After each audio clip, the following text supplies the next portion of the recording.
Hi everyone. So one of the things we're going to be looking at and discussing about in the second part of Unit 3 in Math is this word here, crowdedness. Okay, do you guys all know what this word means?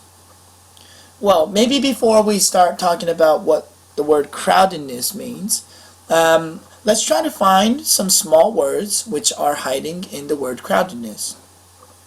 Okay, one word that is hiding in the word crowdedness is crowd. I think crowd was one of the vocabulary words from previous weeks. Okay, and if you recall what crowd means, crowd means, group of people, right? Like bunch of people. Okay, a large group of people maybe. Okay, another word that is hiding in the word crowdedness is crowded. Okay, what crowded means is, having a lot of people in one space or area.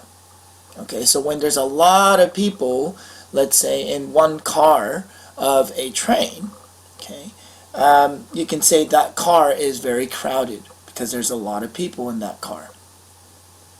Now, let's take a look at what the word crowded means. Maybe, the word crowded or crowd can help us define what the word crowdedness means.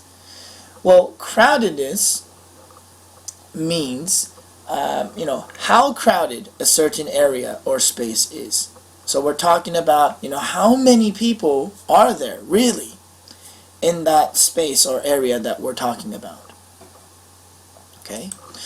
In this video, I'm going to be using a example question. Okay, and I want to talk about the question, and as we do that, okay, and as we maybe solve some questions related to this sample question, I hope that I can help you guys understand, how we can compare the crowdedness of two areas. Okay, so the goal of this video is to help you maybe understand how to compare the crowdedness of two different areas. Okay, so let's take a look at this sample question. I'm going to be using two swimming pools in this sample question. We have swimming pool A and swimming pool B. Okay, swimming pool A has 20 people and pool B has 34. Now, both swimming pools are shaped like a rectangle. Okay, and I think when we talk about crowdedness, we need to know, okay, two things. One is, how many people are there in that area, and I basically gave the answer right now. But the other thing we need to know is, what is the area of the place we're looking at? So let's try to figure out what the area is for each of the two pools. Okay, and I think in grade 4 you guys talked about how to find the area of rectangles. Okay, let's imagine each of these squares are 1 square meters. Okay, so in that case, so this base length here is going to be 1, 2, 3, 4, 5, 6 meters long, and the height of this rectangle or this pool is 1, 2, 3, 4, 5 meters. Well, 6 times 5 is 30, so the area of pool A is 30 square meters. Now let's find the area of pool B. Okay, base length is 1, 2, 3, 4, 5, 6, 7, 8. And this side here is 1, 2, 3, 4, 5, 6 meters long. So 8 meters times 6 meters will give us 48 square meters. So the area of pool B is 48 square meters. So now we know the area of each of the two pools and also the number of people swimming or playing in the water for each of the two pools.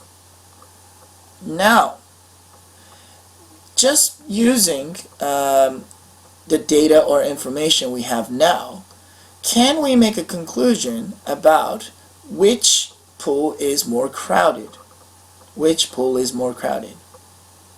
Now some of you guys watching this video right now might be saying, yeah, we can. And maybe what you're thinking is, well, pool B is more crowded because it has more people. Okay, 34 is bigger than 20, right? There's more people in pool B, so pool B is more crowded. However, like I said earlier at the beginning of this video, I guess, when we're talking about crowdedness, we're not just talking about how many people are there, but we're talking about how many people are there within a certain area. Okay, so when we're talking about crowdedness, we're talking about how crowded is a certain area.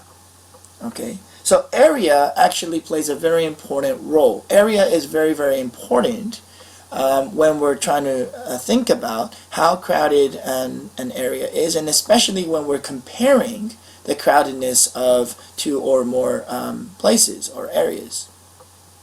Okay, so I don't think it's a good idea to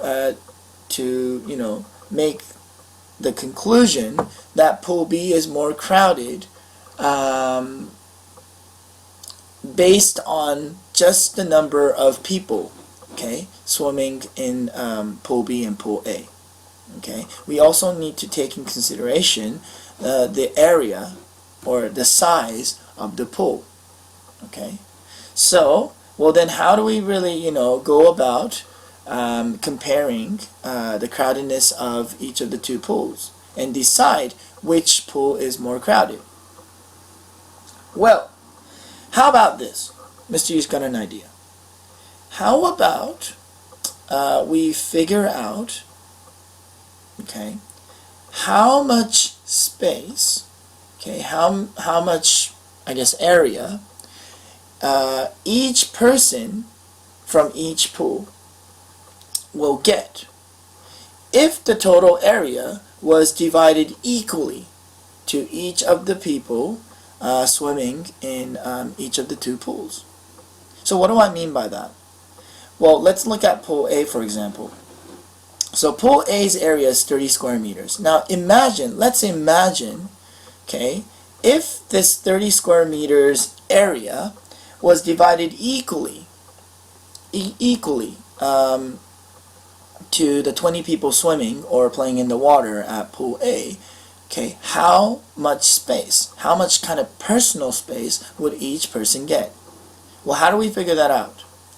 Well, if that's what we want to know, maybe the number sentence we can set up is 30 square meters divided by 20 people, right? Because we're trying to divide the total area, which is 30 square meters, by the number of people at pool A.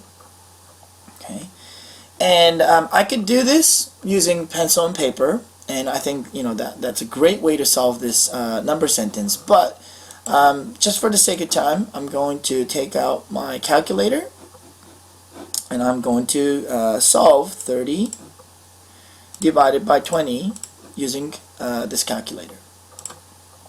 And the answer I get is 1.5.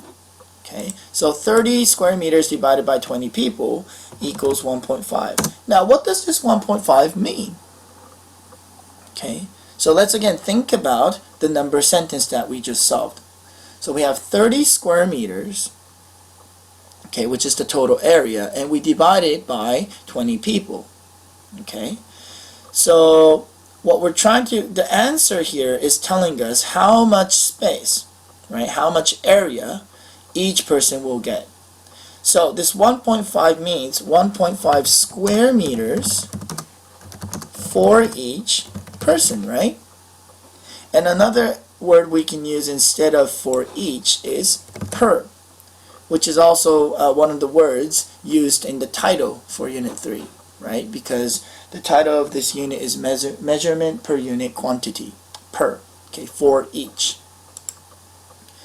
So, for pool A, if the total area was divided equally, okay, by the number of people in pool A, each person will have their own personal area of 1.5 square meters. Okay, well, how about for pool B? I'm just going to move the calculator here. Okay, pool B's area is 48 square meters, and if we divide that, okay, into equally, okay, to the 34 people at pool B, how much space or how much personal area would each person get?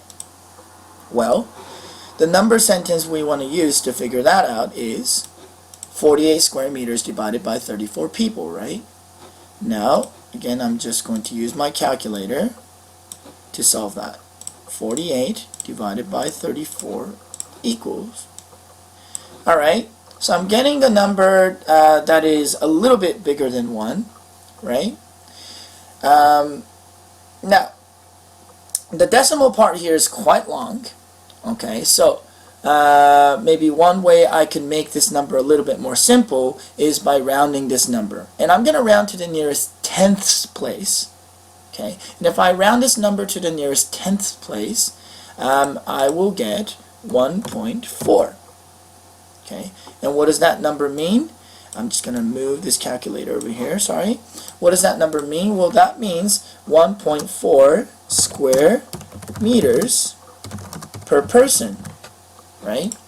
If the total area of pool B was divided equally by or to the 34 people at pool B, each person will have a personal space of 1.4 square meters. Now do we have data or information that we could use to maybe compare the crowdedness of each pool? And I think the answer there is yes. Okay, and the number or the information we can use to compare the crowdedness of pool A and pool B is this and that. Okay, so for pool A, if the total area was divided equally by the number of people, each person will have a personal space of 1.5 square meters. For pool B, each person will have 1.4 square meters. Now, if an area is crowded, or if an area is maybe more crowded than another, is that place or area going to have more space for each person or less space for each person? And the answer is less, right? When you're in a more crowded place, you're going to have less space. So if I asked you, okay, which pool is more crowded, what is your answer going to be? And I think the answer is going to be pool B, because each person in pool B will have a smaller space, okay, if the total area was divided equally to each of the 34 people swimming or playing in the water at pool B. Okay, so when we try to compare the crowdedness of two or more places, okay, one thing we can do, or one way we can try to figure that out is find out how many how much area, okay, in this case square meters, will each person get, okay, if the total area was divided by the number of people in that area. Okay, so that's one way we can find out, or that's one way we can compare crowdedness of two or more places. Okay, I will be preparing another video, and in that one I'll talk about another way that you could go about comparing the crowdedness of two or more places. Okay, well, thank you so much for watching this video, and I hope I was able to help you understand how to compare the crowdedness of two or more places. Okay, thank you again for watching the video. Bye-bye.